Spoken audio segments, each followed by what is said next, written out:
Hello everybody and welcome back to Let's Play Home Alone. We're in the third level now, as indicated by the jersey in the background. That's actually something I didn't mention in part 1 because I actually didn't notice it at the time.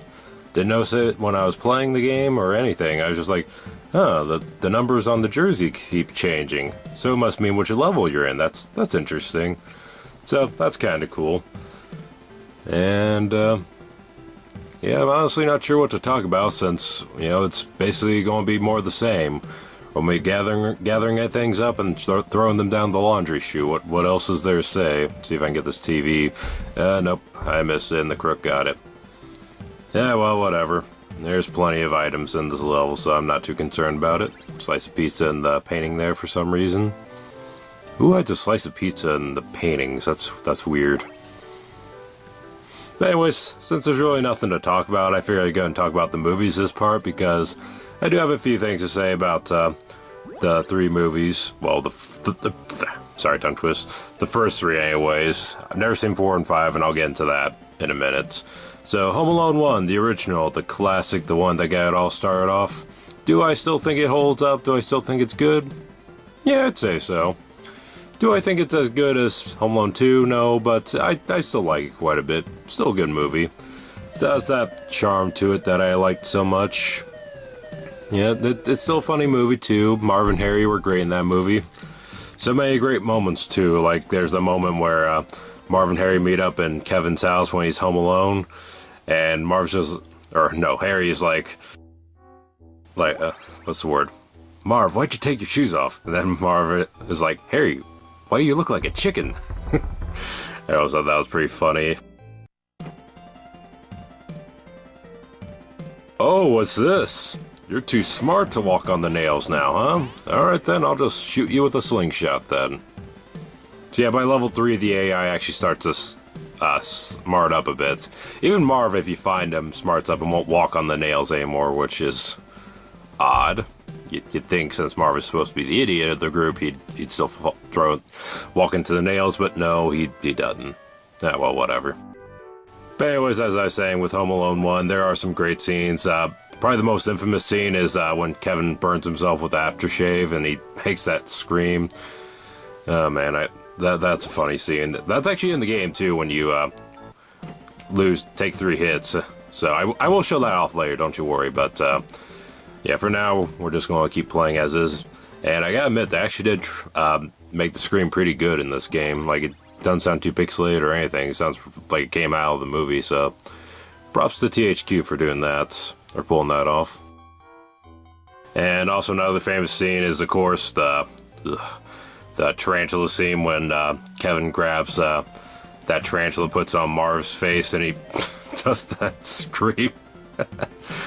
Oh man, if you haven't seen that scene, look it up, because honestly, I don't know the actor's name, but Marv deserved a freaking Oscar for that scream alone. That was right on the mark. I hope he wasn't arachnophobic or anything like that, because certainly I could not do that scene. I would probably have a heart attack right then and there, and yeah, but, yep. And hey, props to Kevin's actor too for actually going through with it. I would never, even if my life depended on it, I would never grab for a tarantula like that. Heck no. Like I always joke around with my friends, although it's not really a joke. I always tell people, if I had to choose between swimming with sharks or taking on a tarantula, I say bring on the sharks. No exaggeration, my arachnophobia is really that bad. I have a small fear of the ocean, but I can take care of that I'll take that over spiders any day. Ugh.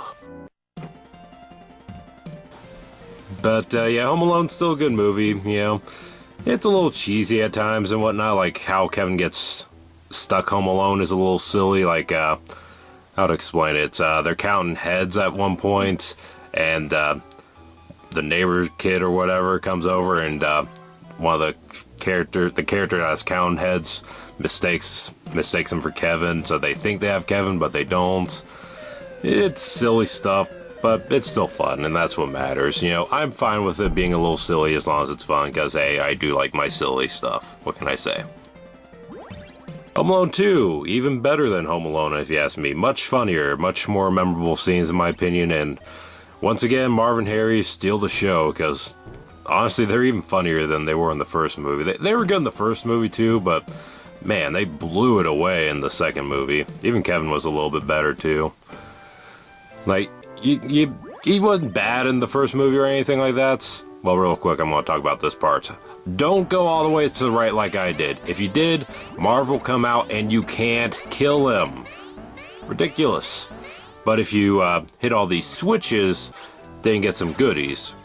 But again, do not go all the way to the right. If you don't go all the way to the right, he won't appear. But since I did, he did appear, and I took damage as a result.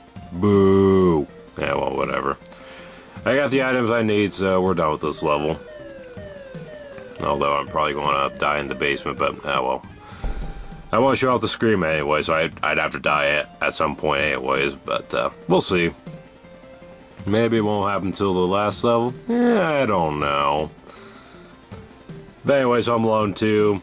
Marv and Harry were really funny in that one. I like how smart they were compared to the Home Alone one. Now, let me think here. What's a good scene as an example? Oh, by the way, we're dodging ghosts in this part. I don't know why. I guess Kevin's house is haunted? Well, whatever. So, anyways, a good scene that I just thought of is that there's a moment in the movie where Marv and Harry are about to chase Kevin up the stairs, and they're like, and Harry's like, wait a minute. This is exactly what happened last year. So he has the idea to pretend to go up the stairs by stomping on the steps and whatnot, and then Kevin throws down a paint can. He's like, oh, he got me, Marv. And then Marv does the same. And then the other paint can comes, but what they didn't realize is that Kevin had a lead pipe to throw at them too, just in case. So, very clever on Kevin's part. And now we're on to the boss here, which is a ghost. Oh, no, a ghost. And you can't hide in the corner this time, because as you saw, he can reach you in the corner. But he's got a very simple pattern. He just goes up and down, up and down, up and down. It's very easy to dodge. This guy shouldn't give you any trouble at all.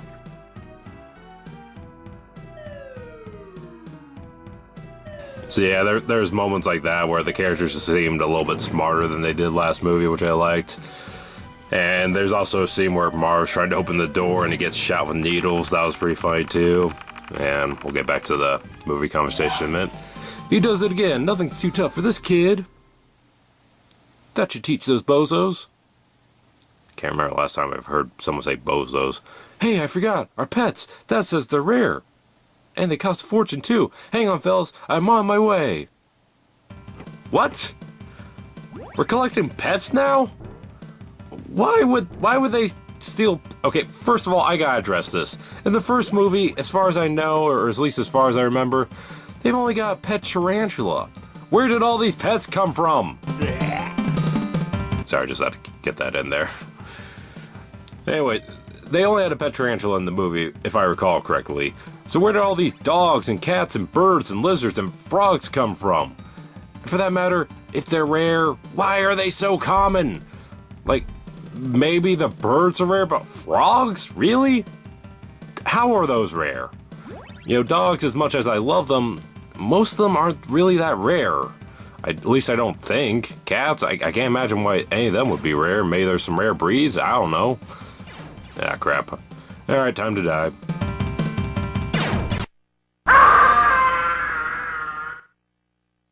Yes, that death was intentional. I just want to say that now. I wasn't stupid like, oh, I'm going to walk into the tax there and expect nothing to happen. Like, no, I did that on purpose because I knew I was going to die anyway, so I figured might as well just get it done and over with so I can get the scream in. But yeah, here's a special item for us. We have a BB gun, like in the movie now. Pretty awesome. So, I don't know why they had to wait till the final level to introduce it, but cool. And I believe it's the most powerful weapon in the game. It always seems to be kind of random how many shots enemies will take from the items, though. Like, sometimes the baseballs only take 1 or 2. Sometimes the BB gun can take, like, 3 or 4. It's very random, and I don't understand it, but whatever. It don't matter. You don't have to take out the enemies if you don't want to, but it does help. So anyways, back to talking about Home Alone 2. There's also a scene where Marv gets electrocuted. That was very hilarious. They even had to call back to the original movie because Harry got his head lit on fire. But the funny thing is He didn't even notice it at first. He just walks into the bathroom. His head's on fire and doesn't seem to notice it. Then he looks in the mirror and then sees it. It's like, what happened in the first movie, you screamed and noticed it right away. Why do you all of a sudden not notice it? So, there's just a lot more comedy in Lost in New York, in my opinion. I love Home Alone 2, Lost in New York. That's a great movie. If you haven't seen Home Alone 2, check it out. And boy, that was a high jump for from the frog there. Now, Home Alone 3 sucked. So first of all, Home Alone 3 does not have anything to do with Kevin McAllister, Harry, or Marv, and there's that crib again. I'm pretty sure I mentioned it in part 1, but why is there a crib here? There's no baby in the movie, for crying out loud. Or maybe I didn't mention it in part 1. Maybe that's the first time I mentioned it. I don't know, but yeah, there's no baby in Home Alone, so why is there a crib there? I always found that kind of weird. But whatever. Moving on. See? One baseball. That's all it took to take that goon out, so would I have taken multiple BB gun shots? I don't know. But anyways, and there's the switches again. Home Alone 3 had nothing to do with Kevin or Marv or Harry. Like, I don't remember it too well because I only saw it once as a kid, and honestly, I don't really want to see it again if I'm 100% honest. It just kind of sucked in my opinion. I didn't even find it fun back then, at least not that fun. And screw that lizard, I can't reach him. I don't know how you're supposed to reach that lizard in all honesty. I tried resetting the room, but he's still gone. I think the plot is that some agents or something like that are trying to get something from a kid, so he has to set up his house like a death trap like in Home Alone 1 and 2. And they're supposed to be agents and whatnot, yet they fall for the stupidest crap, and it's just, it sucks. If you haven't seen Home Alone 3, you're not missing much, trust me. I barely remember it, honestly, and I have no plans on ever rewatching it. Look at this! This guy won't freaking die! That's ridiculous! Why is it that some of the goons will die, but some of them won't? I don't get that. And yeah, for some reason, I literally kept trying and trying and trying, but it just didn't happen. I don't know, I guess I figured I have so much ammo, I might as well use it or something like that, but whatever the case, that was a waste. Anyways, let's get that dog. How did that dog get up there, though? Like, the cats I can understand because they're jumpers and whatnot, but how does a dog reach up there? I don't know. But anyways, Home Alone 3, like I said, I haven't seen it in years. I have no plans on rewatching it. And that's part of the reason why I have no plans on rewatching ever seeing Home Alone 4 or Home Alone 5. Mainly because Home Alone 3 was such a big disappointment that honestly I don't have any hope for a sequel to the series. And also, really, what else can you do with the series at this point? They've pretty much done everything they could. Not only that, but I saw the plot for Home Alone 4. I just kind of rolled my eyes in disgust because, like, if I remember correctly, I believe it's Home Alone 4, maybe Home Alone 5, but I'm pretty sure it's 4. Marv and Harry actually break up, and Kevin's parents are divorced. He's living with his mother now, or maybe visits his father, I can't remember. And boy, these stairs can suck sometimes. There we go. And Marv and his girlfriend get together to try to rob Kevin or something like that, or Kevin's dad. I don't know. I haven't seen the movie. And I'm just like, yeah, that doesn't sound interesting to me, so I never bothered. Home Alone 5, I don't even know the plot of Home Alone 5, because I don't care. You know, honestly, I have no interest, so I'm not going to even bother. It's kind of like, you know, the Teenage Mutant Ninja Turtles 2014 movie and the sequel, you know? I didn't really want another Teenage Mutant Ninja Turtles reboot, so why would I watch it, you know?